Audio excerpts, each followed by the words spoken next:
Freddy ending explained. What really happens at the end of the spine-chilling psychological thriller starring Kartik Aaryan. The movie ends with a climax that will have you at the edge of your seat.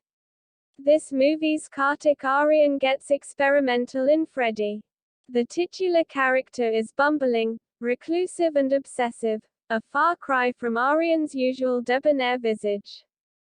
Freddy has all the tropes of an engaging twisted thriller, the creepy antihero and his unlikely muse, a premeditated murder and a game-changing betrayal.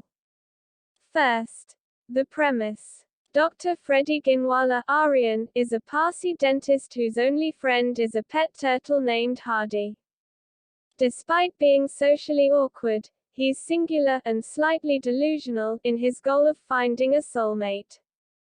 5 years later, with little to no prospects, he's on the verge of giving up. Until trouble comes in the guise of Kainaaz Irani, Alaya F. Kainaaz is in an abusive marriage. After a series of bizarre events which includes Freddy obsessively stalking her, he falls into the role of confidant-cum-boyfriend-cum-saviour. While Freddy's been busy conjuring up their happily ever after, Kainaaz has to endure her husband, Rustom's wrath. Freddy realizes that to save Kainaaz, and for himself, Rustom has to go. He devises a plan, kills Rustom, lies low for a few days in his Karjat farmhouse and returns to Mumbai expecting to waltz into Kainaaz's waiting arms. This is where things start to get predictable.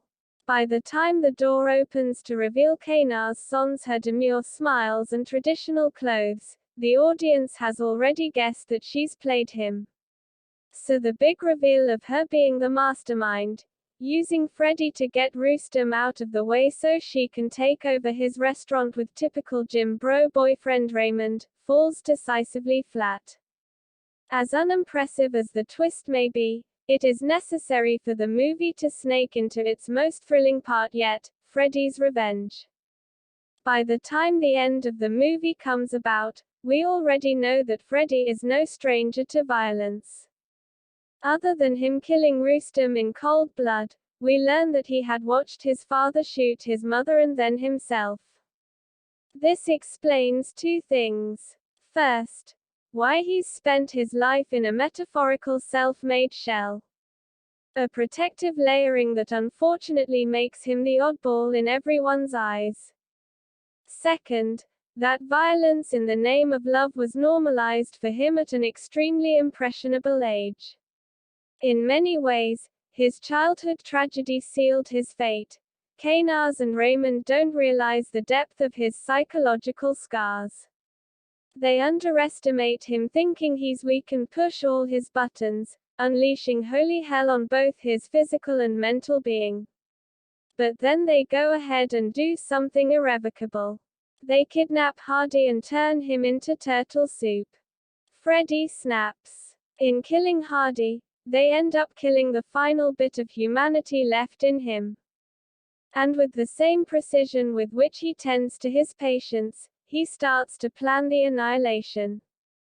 First, he bribes a witness to Rustom's murder, and tampers with CCTV camera footage to make it seem like Kainaaz and Raymond used his car to kill Rustom. Second, he calls the duplicitous couple to his Karjat farmhouse to call truce.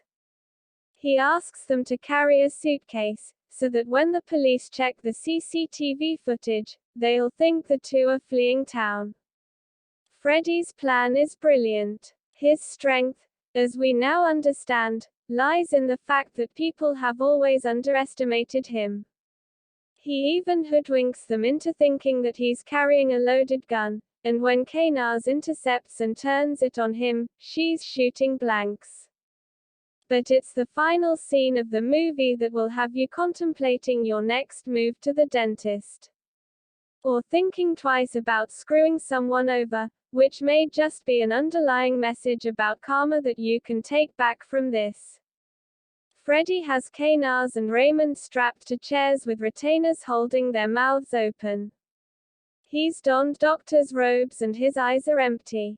In a quick sweep action that would make Dexter proud, and honoring the old adage, play with your strengths, Freddy starts pulling all their teeth out. Pretty soon the tray is just a heap of bloodied, mangled mess. Raymond is dead, his body dumped unceremoniously into a dug-up pit, his final moments as insipid as his whole character. But he can't be as impersonal when it comes to Kainaaz, his beguiling soulmate. After all, love and hate are two sides of the same coin. He buries her alive. Once it's done, he lies down symbolically between the two pits, finally at peace. Avenged.